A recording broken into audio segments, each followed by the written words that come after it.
Strawberry Frappuccinos and a Black Leather Jacket. Chapter 26.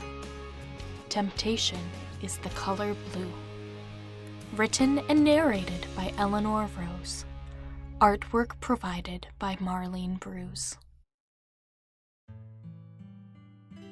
"I'm sorry," she said, knowing what was about to happen.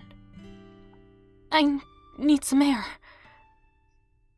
Marinette heard him say something, but Paris was loud enough to wash it out as she stepped through the doors. Inside or out, she didn't have enough air. She couldn't breathe. Marinette couldn't breathe, but she couldn't gasp either. This was a disappointment of a night. It started out all right. Surprising, but all right. Tiki kicked her out of the bedroom after a 10-hour stretch of stitching, threatening to take a bedazzle gun to her progress, so she made her way down the block for a drink. Down the block, but past the Agreste coffee shop. She knew better than that. She was better than that. And maybe it was the universe smiling at her decision, or sheer dumb luck, but she ran into Luca. Luca, whatever his last name is, stranger boy who gave her heart a few warm, quick heartbeats the last time they met. Or parted. Or whatever it was that happened between them.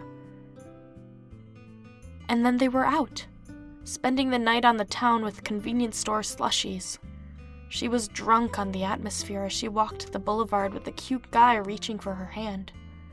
Marinette found herself enjoying his company as he poked fun at mannequins and imitated rigid lawyers huffing out of the courthouse as the building closed for the day. The night was sparkling, and a lot of rationality left her as she became tipsy on giggles. This was nice. He was nice. He was nice, but her heart wasn't beating. He was nice, and she laughed.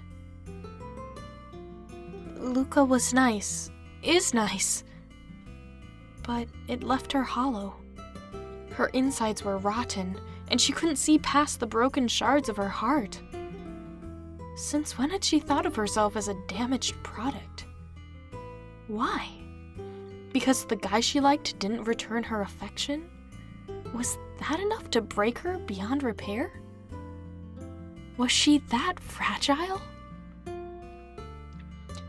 She must be, because although she felt a jolt when Luca leaned forward for a kiss, her stomach immediately turned over.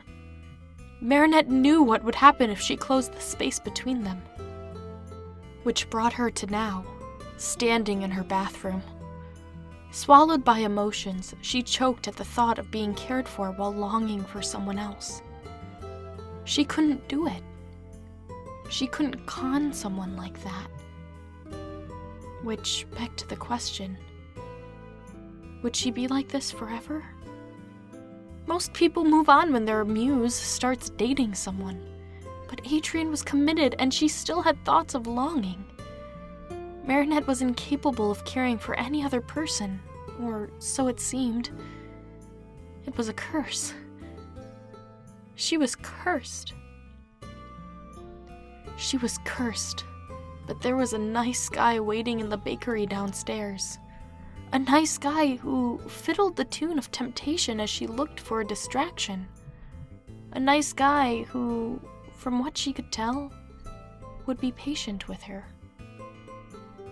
So, victim to the calls from her mother downstairs, Marinette made a decision, able-minded and sober. It was only a little while. It was just for now. Luca stood in the bakery, leaning onto a counter, fidgeting. Marinette slid a smile on her face as she entangled their fingers, suddenly aware of what would tie her audition piece together. Temptation is the color blue. End of chapter. Tune in next week for the next chapter.